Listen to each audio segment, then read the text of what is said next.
Lisbon, what the tourist should see. Fernando Pessoa.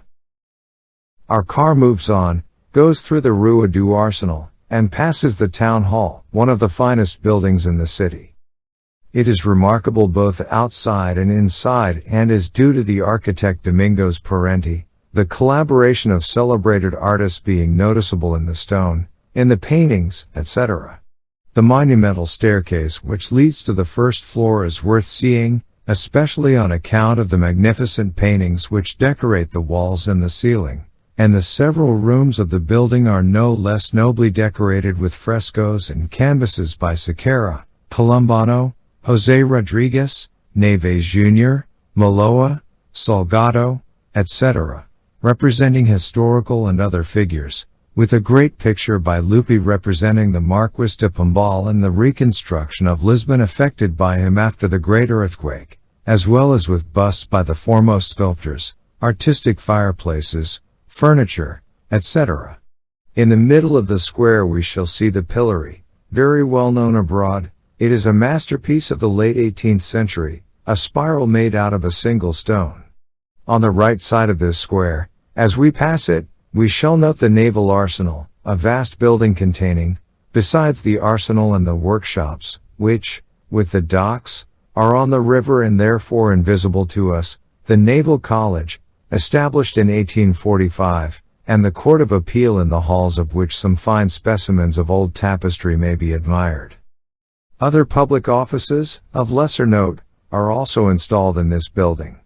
Further on, in a different but not separate part of the building, facing the side of the town hall, are the post and telegraph offices, though only the entrance to the post restante part of the former is on this side.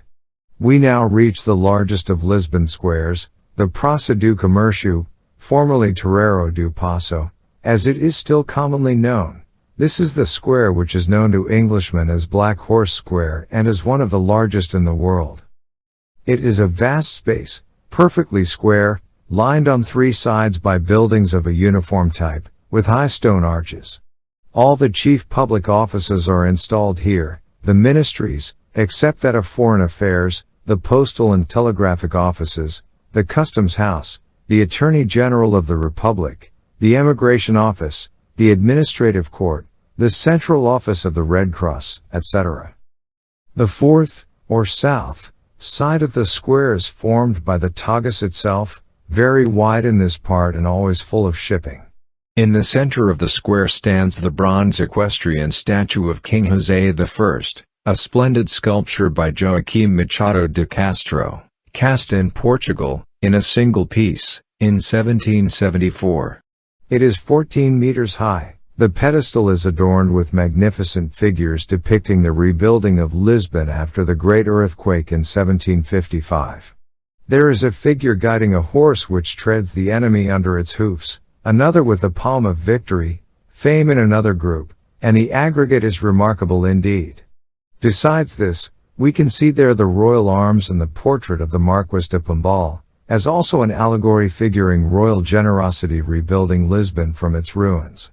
High railings, joined to columns, surround the monument, and marble steps lead up to it. On the north side of the square, facing the river, there are three parallel streets. The middle one issues from a magnificent triumphal arch of great dimensions, indubitably one of the largest ones in Europe. It is dated 1873, but it was designed by Verissimo José da Costa and began to be built in 1755. The allegoric group which crowns the arch, sculptured by Camões, personifies glory crowning genius and valor, and the recumbent figures, which represent the rivers Tagus and Douro, as well as the statues of Nuno Alvares, Viriato, Pombal and Vasco da Gama, are due to the sculptor Victor Bastos. The Torreira do Passo is one of the places where boats are taken to cross the river.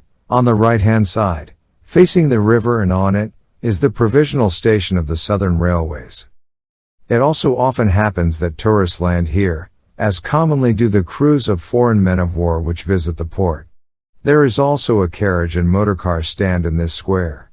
The general aspect of the square is of a kind to give a very agreeable impression to the most exacting of tourists. From the Praça do Commerciu we can go on to the center of city by any of the 3 streets which go north from there, Rua do Ouro on the left, Rua Augusta, the one with the arch, in the middle, and Rua da Prata on the right. Let us choose Rua do Ouro, which, owing to its commercial importance, is the main street of the city. There are several banks, restaurants, and shops of all kinds in this street.